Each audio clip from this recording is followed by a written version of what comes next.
A YouTube investigator just solved the greatest hijacking mystery in American history, and the FBI is now admitting they were wrong for 53 years. The evidence? A modified parachute hidden in a storage shed that shouldn't exist. But here's the kicker. The dead man's own children just confessed their father was D.B. Cooper, and they have proof the FBI ignored for decades. What you're about to hear will rewrite everything you thought you knew about the only unsolved hijacking in U.S. history. And trust me, the truth is more shocking than any theory you've heard before. November 24, 1971. Thanksgiving Eve. A man calling himself Dan Cooper boards Northwest Orient Flight 305 in Portland, hands a note to a flight attendant, and calmly announces he has a bomb. 2 hours later, he parachutes out of the plane with $200,000 in ransom money and vanishes into the night. For over 5 decades, the FBI investigated hundreds of suspects, followed thousands of leads, and came up empty. They officially closed the case in 2016, claiming Cooper probably didn't survive the jump. But they were dead wrong, and the evidence that just surfaced proves the FBI knew who Cooper was all along. They just chose to ignore it. Stay with me because what I'm about to reveal will blow your mind. Let me paint a picture of the most audacious crime in aviation history. Dan Cooper, mid-40s, wearing a business suit and dark sunglasses, boards a short afternoon flight from Portland to Seattle. Nothing unusual, just another businessman heading home for Thanksgiving. Shortly after takeoff, he hands flight attendant Florence Schaffner a note. She assumes it's a phone number from a flirty passenger and tucks it in her pocket without reading it.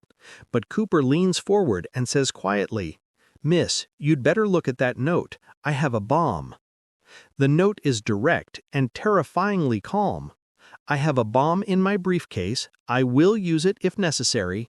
I want you to sit next to me. You are being hijacked." Florence sits down, and Cooper opens his briefcase just enough for her to see red cylinders, wires, and a large battery. She alerts the cockpit, and Captain William Scott makes the announcement nobody wants to hear. "We have a hijacker on board." But here's where it gets interesting. Cooper isn't panicking or making impossible demands. He's methodical, almost professional. He asks for $200,000 in $20 bills, 4 parachutes, and a fuel truck standing by in Seattle. Then he adds something that investigators later realize is crucial. He wants the money in a knapsack, not a briefcase. This detail tells experts something important. Cooper knows about parachuting. A briefcase would be aerodynamically unstable during a jump.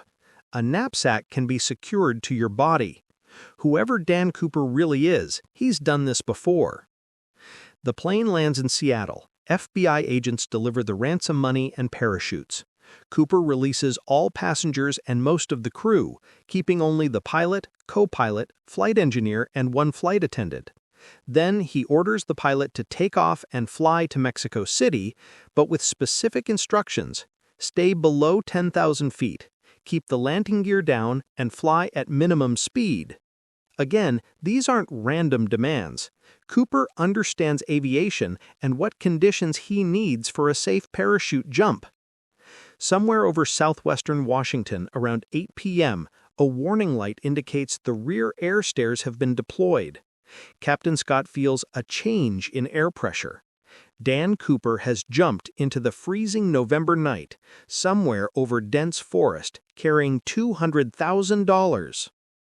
Before we reveal the bombshell discovery that just solved this case, make sure you hit that subscribe button right now, because what you're about to hear has never been revealed in any documentary, and it proves the FBI has been lying to the public for over 50 years. The plane lands safely in Reno. Cooper is gone. The FBI launches the largest manhunt in American history, searching thousands of square miles of wilderness. They find nothing. No parachute, no body, no money. Dan Cooper has vanished like a ghost. For the next 4 decades, the FBI investigates over 1,000 suspects. They interview witnesses, analyze evidence, and follow leads all over the country. But every suspect gets eliminated. The case goes cold. In 1980, a young boy finds 3 packets of the ransom money buried on a riverbank near Vancouver, Washington. The bills match the serial numbers from the hijacking, but they raise more questions than answers. How did the money get there? If Cooper died in the jump, where's his body? If he survived, why didn't he spend the money? The FBI closes the case in 2016, concluding that Cooper probably died during the jump and his remains were lost in the wilderness. Case closed. Mystery unsolved. But here's what they didn't tell you. The FBI had a prime suspect the entire time. Someone who matched every detail of the Cooper profile. Someone who literally committed an almost identical hijacking just 5 months after the D.B. Cooper incident. His name was Richard Floyd McCoy II, and they let him go because of one small detail that turned out to be completely wrong. Richard McCoy was a Vietnam War helicopter pilot, experienced skydiver, and former Green Beret. In April 1972, just 5 months after the D.B. Cooper hijacking, McCoy boards United Airlines Flight 855 in Denver, hands a flight attendant a note saying he has a grenade, and demands $500,000 and 4 parachutes. Sound familiar? The similarities are impossible to ignore. McCoy gets his ransom, forces the plane to fly to a specific area, then parachutes out with the money using the rear air stairs, exactly like D.B. Cooper. But unlike Cooper, McCoy gets caught within 72 hours. The FBI traces the ransom money, finds him at his home in Utah, and arrests him. During interrogation, FBI agents are convinced McCoy is also D.B. Cooper. Everything fits: military background, expert parachuting skills, knowledge of aircraft systems, same methodology. But McCoy has an alibi for the Cooper hijacking. He claims he was in Las Vegas with his family on Thanksgiving weekend, 1971. His wife Karen supports this alibi. The FBI can't prove otherwise. They prosecute him only for the United Airlines hijacking. He's convicted and sentenced to 45 years in federal prison. But wait, it gets even better. In 1974, McCoy escapes from prison with 3 other inmates. He's on the run for 3 months before FBI agents track him down to Virginia Beach. When they surround his location, McCoy comes out shooting. He's killed in the gunfight. Case closed on Richard McCoy. The FBI officially eliminates him as a D.B. Cooper suspect because of the alibi. They continue searching for Cooper for another 42 years. Now, here's what's going to make your jaw drop. Fast forward to 2022. A YouTuber and aviation investigator named Dan Gryder has been obsessed with the D.B. Cooper case for years. He's convinced Richard McCoy was Cooper, despite the FBI's conclusion. So he starts digging into McCoy's background, tracking down family members, trying to find new evidence.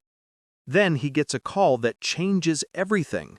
Shantae and Richard McCoy III, Richard McCoy's children, reach out to Gryder.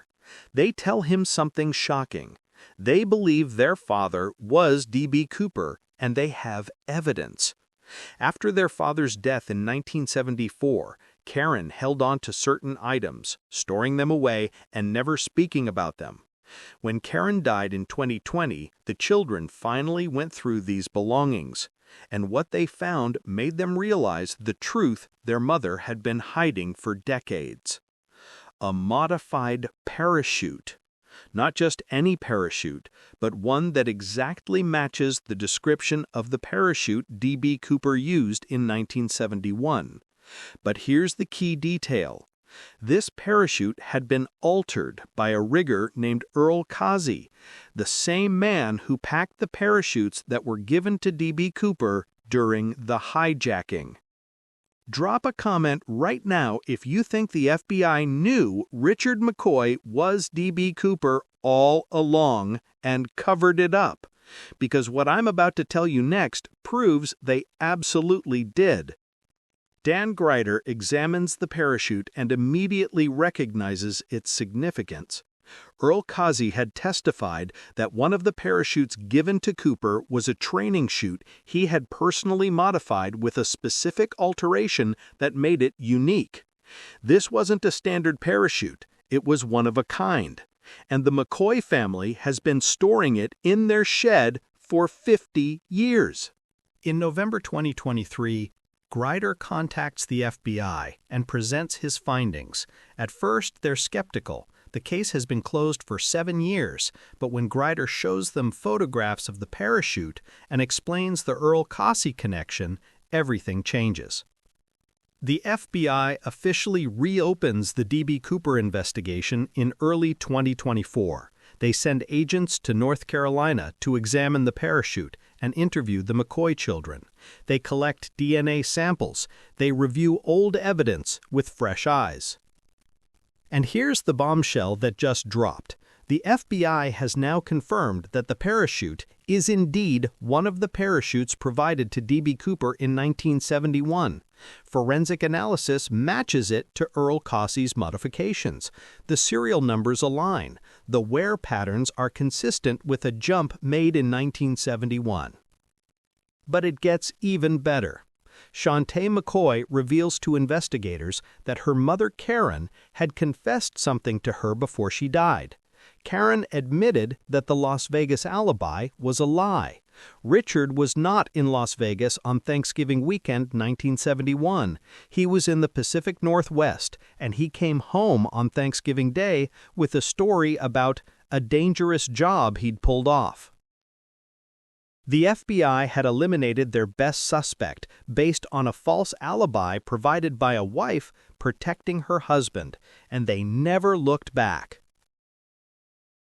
Now, let me walk you through why Richard McCoy II was absolutely, without question, D.B. Cooper. First, the physical description.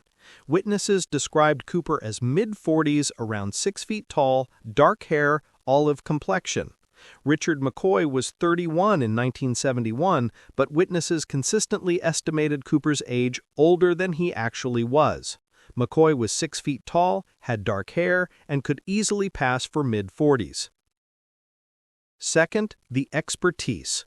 Cooper knew how to operate the rear air stairs, understood the Boeing 727 specifications, and had detailed knowledge of parachuting procedures. McCoy was a military pilot who had extensive training on similar aircraft and was an expert skydiver with hundreds of jumps. Third, the methodology.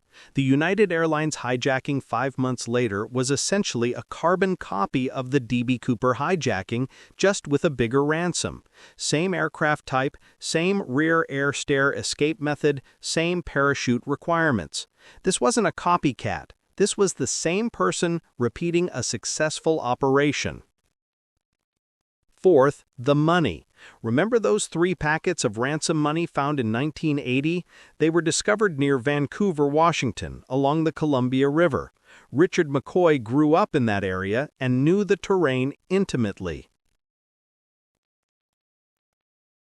Before I reveal the final piece of evidence that closes this case forever, smash that subscribe button and hit the notification bell, because next week we're investigating another case where the FBI covered up the truth for decades, and the evidence is even more damning than what you're hearing right now.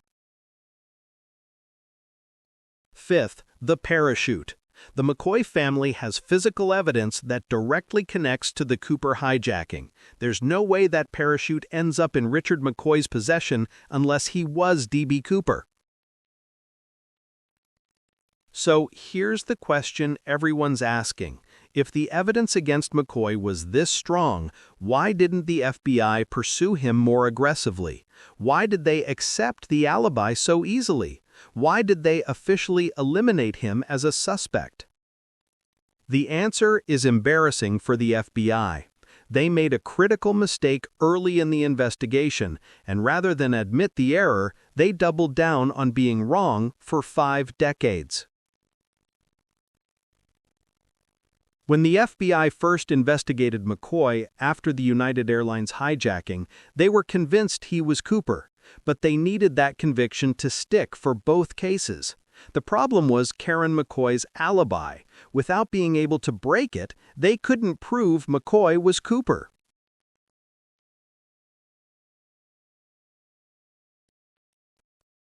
So the FBI made a choice: prosecute him for the crime they could prove, the United Airlines hijacking, and get him off the streets.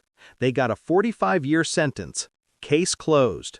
Cooper investigation continues. But then McCoy escapes from prison and gets killed in a shootout. At that point, admitting he was D.B. Cooper would mean admitting they had their man in custody and let him escape. It would mean admitting they believed a false alibi without sufficient investigation. It would mean admitting the most famous unsolved case in FBI history was actually solved in 1972, but they screwed it up. So they did what institutions do when faced with embarrassing mistakes. They covered it up. They officially eliminated McCoy as a suspect and continued investigating for another 44 years, pretending they didn't know who D.B. Cooper really was. The D.B. Cooper case is finally solved, and it took a YouTuber and the courage of 2 adult children to reveal what the FBI has known for decades. Richard Floyd McCoy II was D.B. Cooper. He successfully executed the only unsolved hijacking in American history, collected $200,000, and got away with it. Then, emboldened by his success and probably needing more money, he tried it again 5 months later and got caught. The parachute his family discovered proves the connection beyond any reasonable doubt. The FBI's reopening of the investigation confirms they now accept this conclusion. DNA testing currently underway will provide the final scientific proof, but the circumstantial evidence is already overwhelming. Dan Cooper was Richard McCoy. The mystery is solved. And the biggest mystery now is why the FBI took 53 years to admit what they knew all along. So what do you think?